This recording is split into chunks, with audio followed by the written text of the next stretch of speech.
Today, I'm going to show you how to get more leads while also lowering the chance of people saying online that you suck. Maybe you've heard about NPS. NPS, or Net Promoter Score, measures customer satisfaction. You can start tracking it by sending your customer a form like this one. You simply ask, how likely are you to recommend us to your friends, or something similar. If someone picks 8 or below, we show them another field to ask what we can do better. First reason is, of course, feedback. To make your product better, you need to know what's missing. But second, unhappy people want to be heard. Give them that chance, and they're less likely to complain about you online, especially if you actually do something about their feedback. What about people who give you 9 or 10? We've got a better plan for them. I won't bore you with theory, though I think it's really cool, but there's something called the principle of commitment and consistency. Basically, people want to act in line with what they already said. So we send them an email a week later reminding them that they said they would recommend us.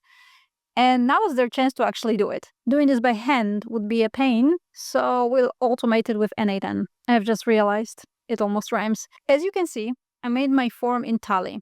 I like it because it's free, obviously, and it lets you add conditional fields, so I can show the extra question only if someone rates us 8 or below. You could send this form link to anyone who buys your product or service, and you can automate that too, but that's for another video. Next step, add Google Sheets integration. Every survey response lands in Google Sheet.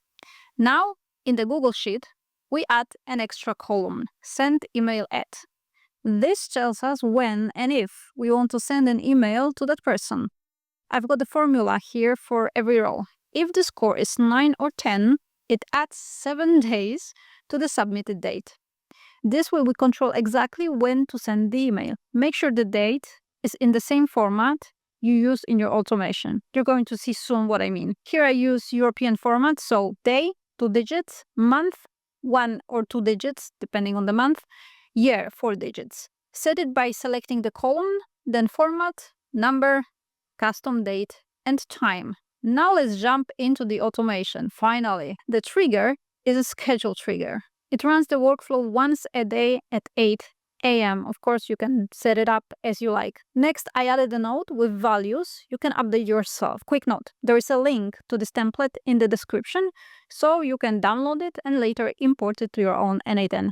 The fields are Google Sheet Document ID, which is this part of the URL when your sheet is open. Sheet ID is the ID of the tab in the document, and you can also find it in the URL. It's this part right here, including the GID. Sender is the name and email of the person sending the email. Message is the HTML email message you want to send. Here we thank the customer for their top score last week, and then ask for the email of someone they'd recommend us to, just like they said in their feedback. You can ask for a reply to this email or use another form. In that case, just swap out the link in the email. We also set the email title and the send at column name. If your column is named the same as mine, you don't need to change it.